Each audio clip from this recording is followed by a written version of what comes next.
They say revenge is a dish best served cold, but I prefer mine with a salted rim and a fresh slice of lime. When our new, arrogant chief technology officer smugly suggested I retire early, he completely forgot who built the algorithms generating $300 million a year.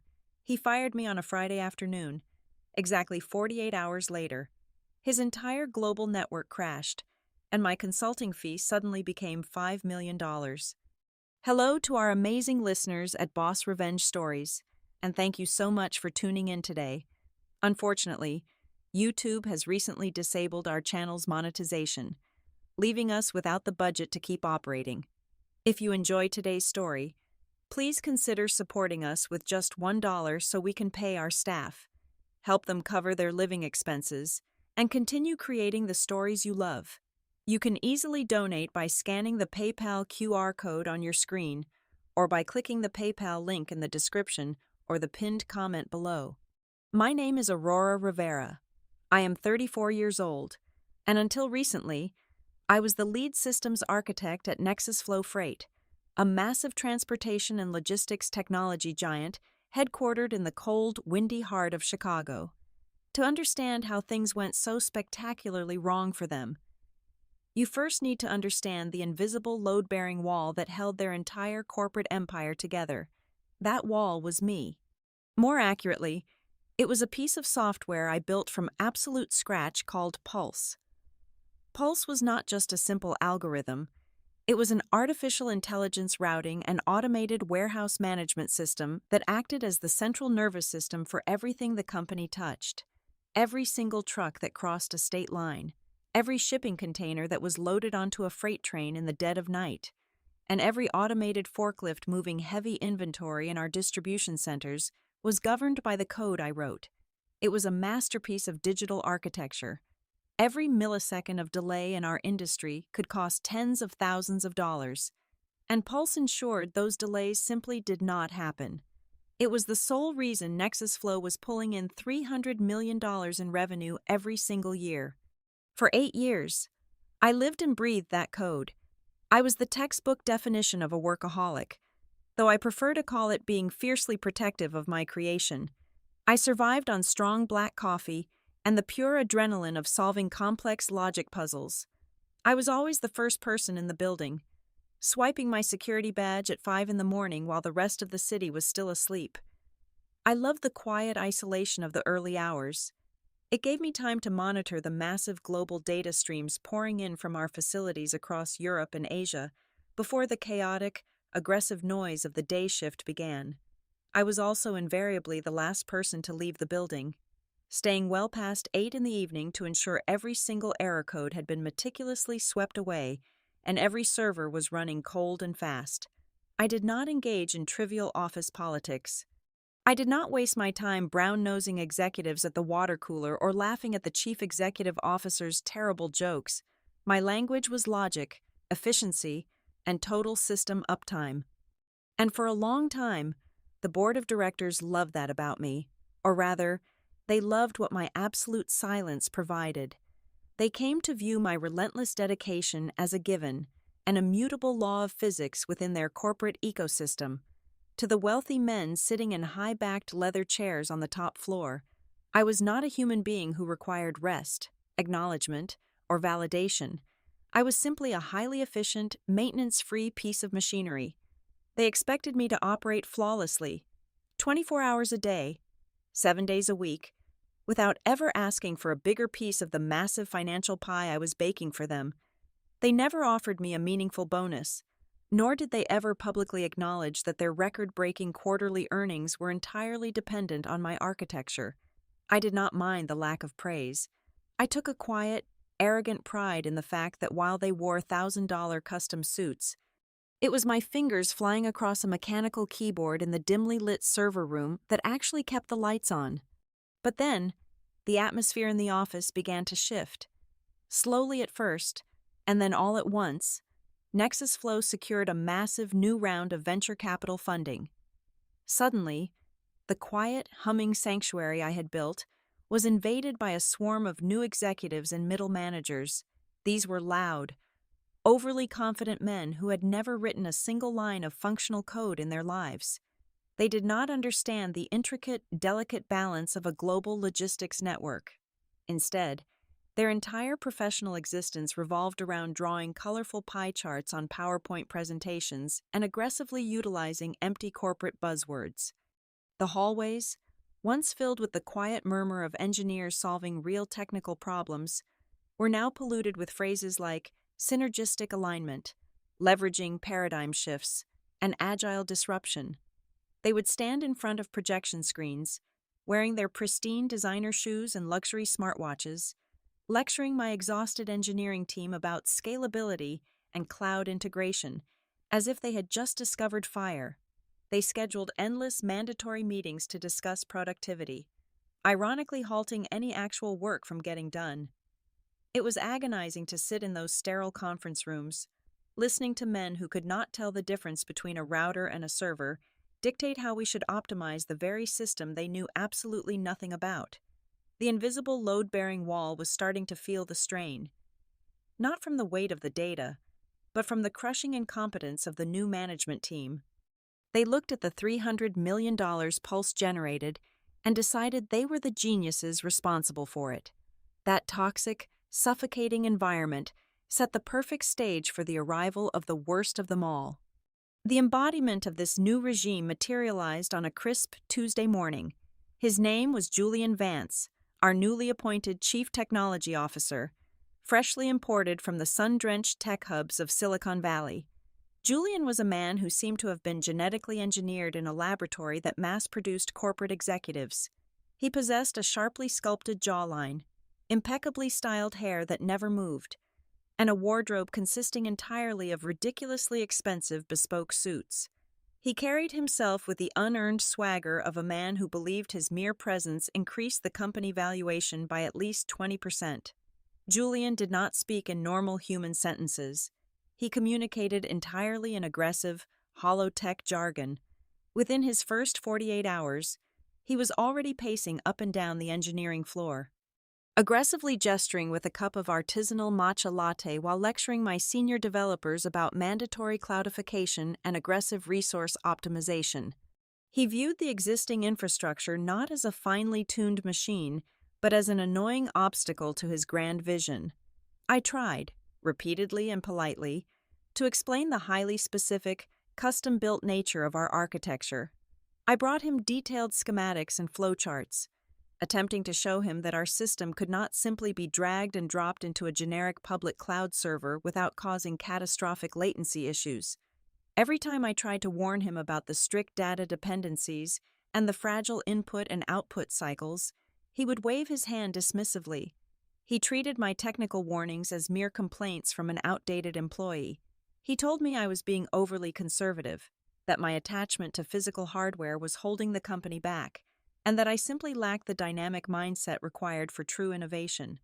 To Julian, caution was a weakness, and I was just an archaic obstacle standing in the way of his triumphant press release. The simmering tension between us finally boiled over during a mandatory, company-wide town hall meeting on the first day of the new quarter. The grand conference room was packed with over 200 employees, with dozens more dialing in via video link. Julian stood at the front of the room, completely in his element, clicking through a glossy presentation. He boldly announced a new strategic partnership with a third-tier, discount software development firm based overseas.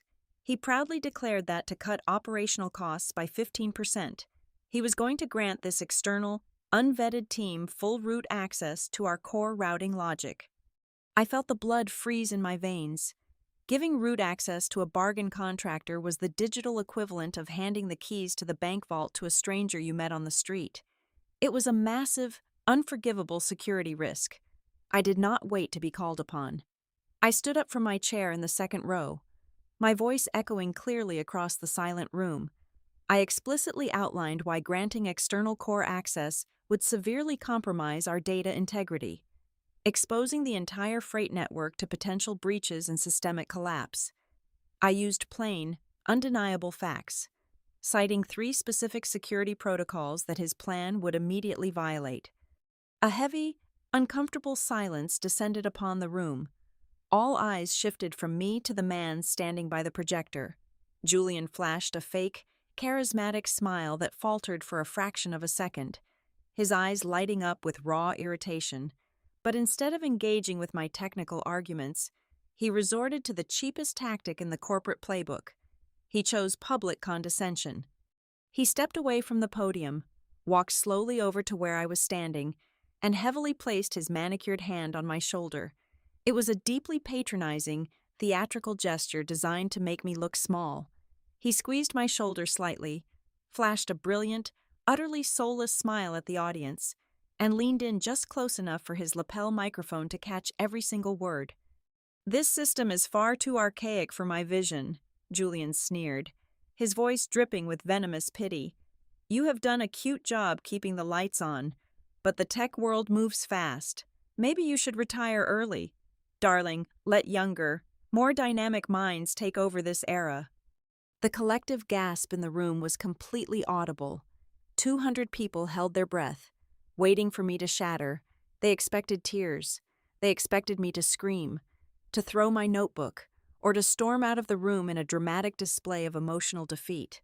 They expected the stereotypical reaction of a person who had just been publicly humiliated and professionally castrated by their superior. But that is not what happened. I did not shed a single tear. My heart rate did not even spike, as his patronizing word, "darling," echoed in my ears. A profound, absolute stillness washed over my mind. For years, my brain had been meticulously trained to identify, isolate, and neutralize catastrophic system vulnerabilities. Standing there, looking into Julian Vance and his arrogant, empty eyes, I stopped seeing him as my boss. I saw him exactly for what he was. He was a critical security flaw. He was a fatal error code threatening to destroy the architecture I had spent nearly a decade building, and I knew exactly how to patch a fatal error. I did not argue. I did not raise my voice, nor did I attempt to passionately defend the legacy of the architecture I had spent nearly a decade building. Standing in that crowded room, with the heavy weight of his patronizing hand resting on my shoulder, I simply looked into his smug face, offered a small, compliant nod, and quietly returned to my seat, to the rest of the company, and especially to Julian. It appeared as though the spirit of the stubbornly independent lead architect had finally been broken. I played the role of the defeated, outdated veteran with absolute perfection. Over the following days, I dutifully stepped back, warmly welcoming his newly hired, budget-friendly external development team. I granted them unrestricted administrative privileges to the superficial, cosmetic outer layers of the software interface. I let them paint the digital walls, rearrange the virtual furniture, and clutter the dashboard with their useless analytics widgets, ensuring they felt entirely in control of the ship. But while they were distracted, playing with graphical user interfaces and drafting endless reports about synergy, I retreated into the deep, foundational basement of the system. My retaliation was not an act of blind rage. It was a carefully calculated legal and technical maneuver. It began not with complex lines of code, but with dusty pages of corporate documentation. 8 years ago, when I was first hired as a brilliant but largely unproven systems developer. Nexus Flow was merely a fraction of its current monolithic size. They were a desperate startup, and their legal department was practically non-existent. In my original, heavily negotiated employment contract, which I kept safely stored in a fireproof lockbox at my apartment, there was a highly specific, very unusual clause regarding intellectual property, because I had conceptualized and built the initial routing algorithm on my own personal hardware. During my own private off-hours before the company officially secured funding for the project, the contract clearly stipulated that the core authentication kernel remained my sole, undisputed intellectual property. The company was granted a perpetual, royalty-free license to utilize that kernel, but strictly on the condition that I remained the designated chief architect overseeing its operation. Over the course of nearly a decade, through multiple aggressive corporate acquisitions, sweeping management changes, and the rapid expansion of the Human Resources Department, The company had completely forgotten to audit and update my original contract. The executives simply assumed that because they paid my salary, they owned every single keystroke I ever made. They were categorically, legally wrong. I possessed the absolute, undeniable right to protect my proprietary kernel from any unauthorized third-party modifications, and protect it. I absolutely would. For the next 3 weeks, I transformed into a ghost haunting the corporate infrastructure. I arrived at the office even earlier than my usual schedule, often unlocking the frozen glass doors at 4 in the morning, and I stayed long after the nighttime cleaning crew had vacuumed the floors and emptied the trash cans. In the absolute, freezing silence of the main server room, illuminated only by the cold, blinking blue lights of the massive server racks, I began weaving a magnificent, impenetrable trap. I initiated a complete, stealthy restructuring of the core source code. I did not delete any existing data. I did not plant a malicious virus, a Trojan horse, or a logic bomb. Sabotage is a criminal offense, and I had no intention of going to prison. Instead, I simply reinforced the vault doors of my own property. I meticulously designed and deployed what I named the Intellectual Property Validation Protocol. I buried this protocol so unfathomably deep within the operational kernel of Pulse that it became entirely indistinguishable from the foundational logic of the system itself. This newly integrated protocol was, in essence, a highly sophisticated digital deadman switch. It functioned on a very simple, unyielding premise: trust absolutely no one. In order to maintain the perpetual license agreement dictated by my archaic employment contract, the system now required a continuous, physical proof of my explicit authorization. I programmed the core database to demand a highly specific, unique, 256-bit encrypted cryptographic token just to renew the operational rights of the entire global freight network. This was not a simple alphanumeric password that could be guessed through a brute force attack. Nor was it a biometric scan that could be bypassed or spoofed. The token was a physical, tangible cryptographic key, securely housed inside a customized, heavy-duty, matte black USB drive. That specific flash drive was permanently attached to my personal car keychain, resting safely and comfortably in the pocket of my coat every single day. The validation protocol operated on a strict, unforgiving internal countdown clock of exactly 48 hours, every 2 days, without fail. I had to physically insert that black USB drive into the master server terminal down in the basement to authorize the system, resetting the clock and allowing the company to keep generating its massive revenue. If that internal countdown ever reached absolute zero, and the physical token was not detected in the port, the protocol would instantly interpret the absence as a critical, unauthorized security breach and a direct violation of my intellectual property rights. To protect the asset from perceived theft, Pulse would not simply crash or shut down gracefully, it would automatically trigger a catastrophic freeze of the entire global database, locking down every single piece of routing data, every warehouse inventory list, and every active shipping manifest behind layers of military-grade encryption.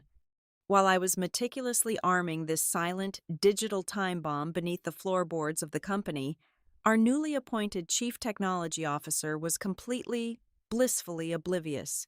Julian was far too busy hosting catered networking mixers on the rooftop terrace, clinking champagne glasses and celebrating his aggressive cost-cutting measures with the board of directors.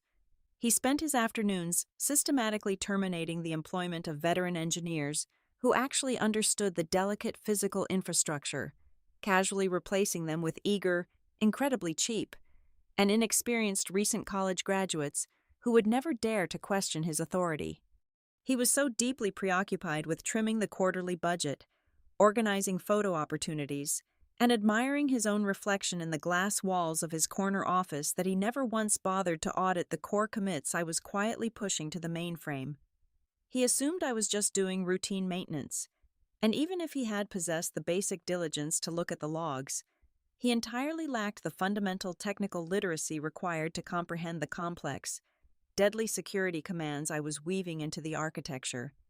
He was nothing more than an empty, expensive suit standing proudly in the dead center of a digital minefield.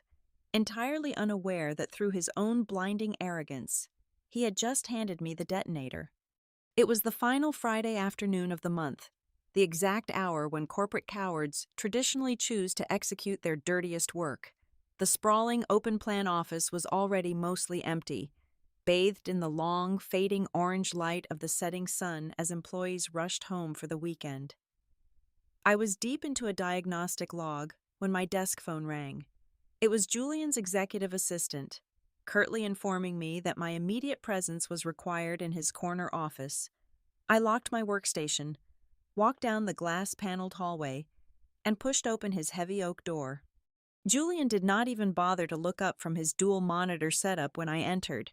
He was casually tapping an expensive gold pen against his pristine mahogany desk, looking deeply bored by the entire interaction. Sitting nervously in the far corner of the expansive room was a young kid who looked barely old enough to legally purchase a beer. The boy was wearing a visibly ill-fitting suit, sweating profusely, and tightly clutching a brand-new corporate laptop to his chest like a shield. Julian finally swiveled his designer leather chair toward me, pushed a single sheet of paper across the polished wood of his desk, and offered a thoroughly rehearsed, highly theatrical sigh. He smoothly informed me that due to aggressive personnel restructuring and strictly necessary cost-cutting measures, my position as lead systems architect was being entirely eliminated, effective immediately. He delivered the news with the casual indifference of a man ordering a sandwich. There was no gratitude for my 8 years of relentless service. There was no acknowledgement of the billions of dollars my architecture had successfully routed through their global loading docks. Instead, he simply gestured vaguely toward the terrified kid in the corner and demanded that I immediately transfer all overarching root access credentials to his newly hired intern. The sheer audacity of the request was so profound it bordered on high comedy.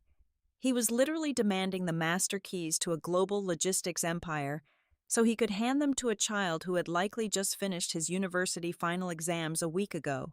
I looked down at the termination agreement resting on the desk. It was standard, insulting corporate boilerplate nonsense, stripping me of my unvested stock options and offering a pathetic 2 weeks of severance pay in exchange for my quiet departure. A normal person might have screamed. A normal person might have flipped the mahogany desk or threatened legal action, but as I stood there, I felt a cold, crystalline focus settle heavily over my mind. The trap was perfectly set, and he was eagerly stepping right onto the trigger. I picked up his gold pen. I did not argue a single point. I did not demand any further explanation. I simply smiled. It was a gentle, perfectly pleasant, an entirely compliant smile that seemed to momentarily confuse him. I leaned over the desk and smoothly signed my name on the dotted line without a second of hesitation.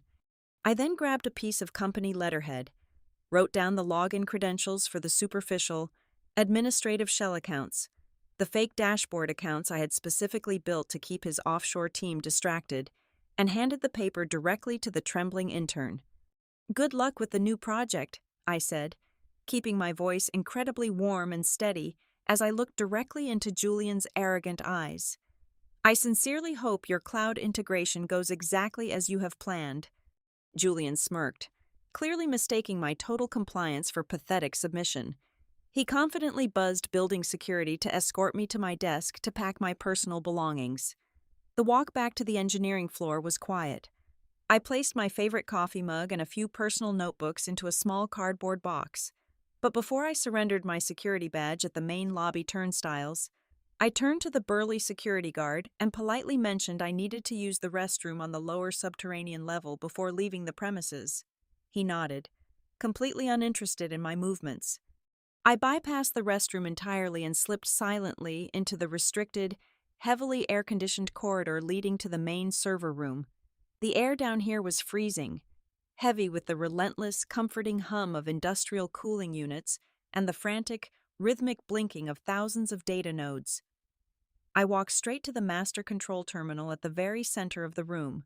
There, protruding slightly from the primary input port, was the matte black USB drive containing the cryptographic token. My fingers brushed the cold, hard plastic of the drive. For a fraction of a second, I paused, contemplating the sheer unimaginable scale of the financial and operational chaos I was about to unleash upon the company. Then, with a swift, decisive motion, I pulled the drive free. The system did not sound an ear-piercing alarm. The overhead lights did not flash a warning red. There was only absolute, deafening digital silence. But deep within the core architecture of the mainframe, the security protocol instantly recognized the absence of the physical key. The invisible, unforgiving 48-hour countdown officially began ticking. I walked out of the glass building and stepped into the cool Chicago evening air, feeling vastly lighter than I had in almost a decade. I unlocked my car, tossed the cardboard box carelessly onto the passenger seat, and clipped the black USB drive firmly onto my keychain. As I started the engine, I pulled my company-issued smartphone from my coat pocket.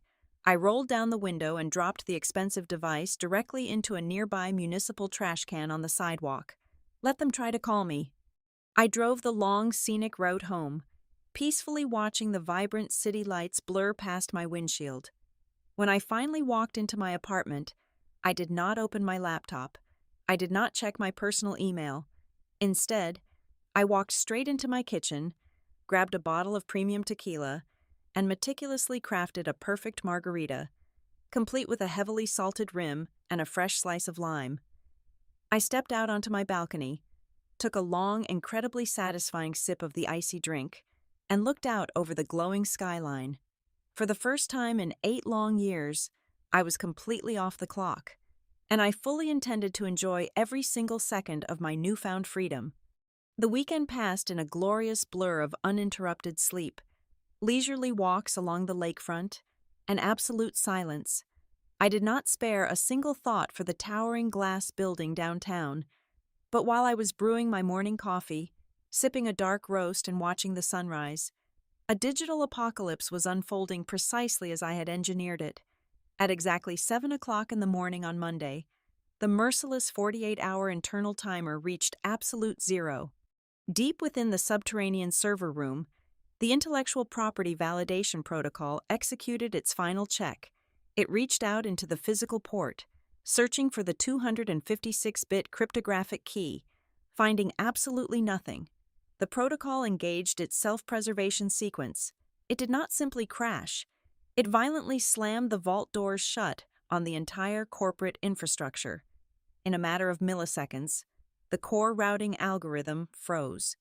The automated warehouse systems halted in their tracks. The entire global network, responsible for generating millions of dollars in revenue every single day, was instantly and completely paralyzed.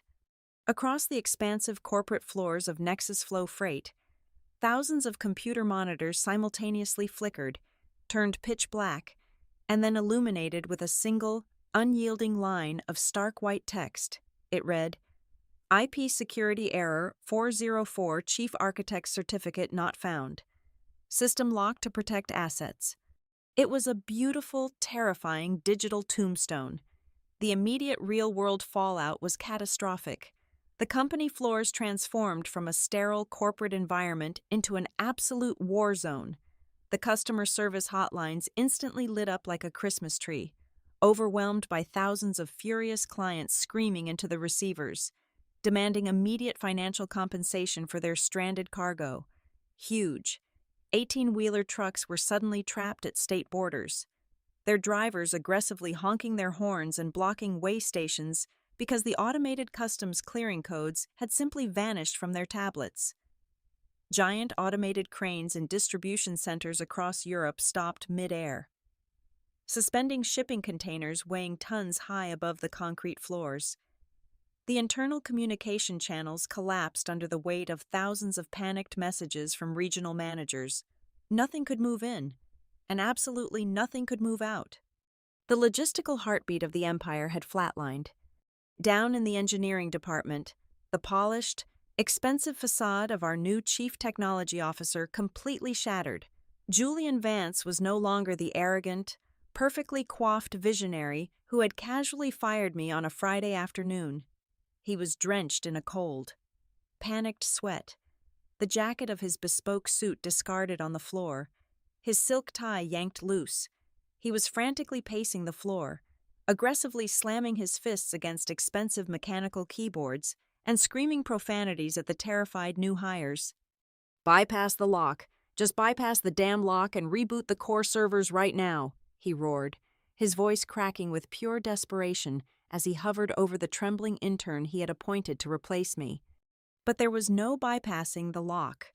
The offshore, discount development team he was so incredibly proud of was utterly useless, staring blankly at the encrypted lockdown screens through their video conferencing software. They did not even possess the foundational vocabulary to understand the complex, military-grade encryption I had deployed, let alone the skill to dismantle it.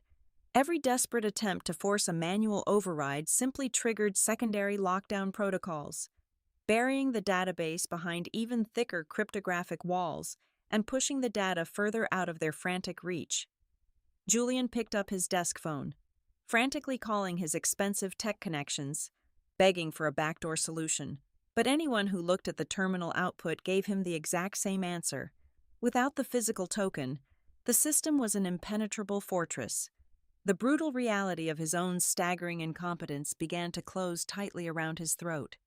By 9 o'clock in the morning, the sheer scale of the financial hemorrhaging had reached the top floor. The board of directors, a group of wealthy, ruthless individuals who only cared about their quarterly profit margins, violently kicked the doors of the executive suite open. They bypassed standard corporate protocol entirely and immediately summoned Julian into an emergency, closed-door interrogation.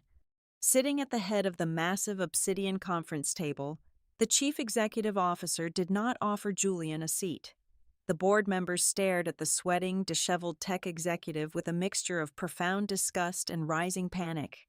They demanded an immediate explanation for why their $300 million revenue stream had suddenly evaporated into thin air over a single weekend. Julian desperately tried to deflect the blame. He aggressively pointed fingers at the legacy code, at the outdated hardware, and finally, at the disgruntled former employee he claimed had maliciously sabotaged the network out of spite. But the board members were not foolish enough to buy his pathetic excuses. The corporate attorneys had already been reviewing the system logs, and, more importantly, they had finally pulled my original, unmodified employment contract from the legal archives. The terrifying truth washed over the room like ice water. "She did not sabotage anything," the lead corporate counsel stated coldly, sliding a copy of the contract across the polished mahogany table. "She legally enforced her intellectual property rights, rights that you, Julian, completely failed to identify before terminating her employment and locking her out of the building. You did not just fire an engineer. You blindly threw the only key to our entire $300 million infrastructure into the street." The silence in the boardroom was absolute and suffocating. The wealthy investors stared at Julian, realizing with sickening clarity that this charlatan in a custom suit had not optimized their resources at all. In his arrogant quest to assert dominance and cut a few $1,000s from the budget, he had driven their entire global empire straight off a catastrophic cliff, and the wreckage was currently burning at a rate of tens of millions of dollars per hour. By 12:30 on Tuesday afternoon, the crisp, cool breeze sweeping off Lake Michigan felt absolutely magnificent. I was taking a slow, peaceful stroll along the waterfront, watching the sailboats glide across the sparkling blue water. My personal cell phone, the one Nexus Flow Freight did not officially have on file, began to vibrate intensely in the pocket of my coat. I pulled it out and glanced at the caller identification. It was not a random number. It was the private, direct line of the chief executive officer. I let it ring 4 times, listening to the rhythmic buzzing with a deep sense of satisfaction, before I finally swiped the screen and answered. "Hello, Richard," I said, my voice perfectly calm and completely devoid of any urgency. "Aurora." Richard breathed into the receiver. His voice, usually booming with unquestionable corporate authority, was completely hollowed out, trembling with a pathetic mixture of exhaustion and utter desperation. "Please tell me you are listening. We are bleeding out. We are losing tens of millions of dollars every single hour. The entire global network is entirely dead. The board of directors is in an absolute panic. I am personally begging you, please, come back to the office right now. I stopped walking and leaned against the cold metal railing overlooking the lake. I cannot do that. Richard, I do not work for your company anymore. Julian Vance made that exceptionally clear on Friday afternoon. Julian is a complete idiot, Richard shouted, his professional composure completely disintegrating. He had no authorization to let you go. It was a massive, catastrophic mistake. I will personally tear up his termination paperwork right this second. I will double your previous salary. I will give you a corner office, a dedicated budget, an extra month of paid vacation, whatever you want. Just name your absolute price and please come down here and unlock the core servers. I smiled, listening to the desperate sound of a billionaire watching his empire burn to the ground. You are misunderstanding the situation. Richard, I have absolutely no interest in returning as a full-time employee.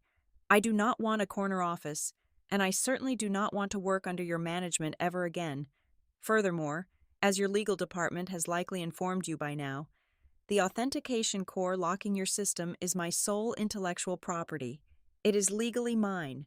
If you want me to grant your company access to my property, you will not be rehiring me. You will be retaining my services as an independent, external emergency rescue consultant. A heavy, terrified silence hung on the line. Fine, Richard choked out. Whatever title you want. What is the consulting fee? My fee is $5 million, I stated clearly, letting the massive number hang in the air between us. Payable immediately, in pure cash, wired directly into my personal bank account within the next 60 minutes. But that is not all. There is one secondary, entirely non-negotiable condition attached to this agreement. What is it? He asked blindly, completely defeated. Before I even touch a keyboard, Julian Vance must personally write and sign a formal letter of resignation, I commanded, my tone dropping to a freezing chill. He is to pack his ridiculous bespoke suits and his artisanal coffee mugs into a cardboard box. Then, I want your building security to physically escort him out of the lobby, right through the front doors, in front of the entire engineering department. He humiliated me in front of my team. Now, he leaves in disgrace. If he is still inside the building when the clock strikes 2 in the afternoon, the price of my services instantly doubles to $10 million. Richard did not even hesitate. Consider it done.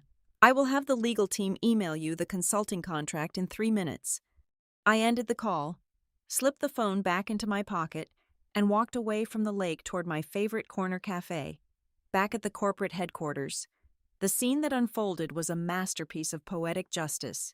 Julian Vance, the arrogant tech visionary who had smugly told me to retire early, was forced to sit at the grand mahogany table under the furious, burning gaze of the entire board of directors.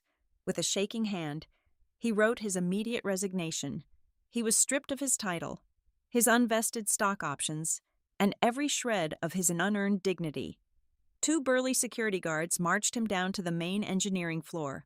Hundreds of employees, including the terrified young intern he had hired to replace me, watched in absolute silence as the mighty chief technology officer carried a small, pathetic cardboard box out of the glass building and onto the unforgiving Chicago pavement. He was utterly ruined in the industry. At exactly 1:45 in the afternoon, my phone chimed with a notification from my bank. A single wire transfer for $5 million had successfully cleared and settled into my checking account. I was sitting at a small wooden table by the window of the cafe, a fresh, steaming latte resting next to me. I calmly unzipped my bag, pulled out my personal laptop, and connected to the secure external gateway I had built years ago. The terminal screen was a chaotic wall of red alert notifications and locked database errors. I ignored all of it. I opened the master command prompt, took a slow, deep breath, and typed a single, simple command line. Override _token_accept. I hit the enter key. Instantly, the red warning screens vanished, thousands of miles away. The core servers whirred back to life. The automated cranes in Europe resumed their heavy lifting. The shipping trucks stranded at the borders received their clearance codes. The massive $300 million heart of Nexus Flow Freight began to beat once again. I did not stick around to watch the system logs turn green. I simply closed my laptop, slid it back into my bag, and took a warm sip of my coffee. I looked out the cafe window at the bustling city streets, feeling a profound, untouchable sense of peace. Julian had told me to step aside so younger minds could take over the era. He had told me to retire early, and looking at the $5 million sitting safely in my bank account, I realized he was absolutely right. Early retirement was going to be absolutely spectacular. Thank you so much to everyone who tuned in to listen to this story today. Your support means the absolute world to us. We would love to know where you are joining us from, so please let us know your city or country in the comments below.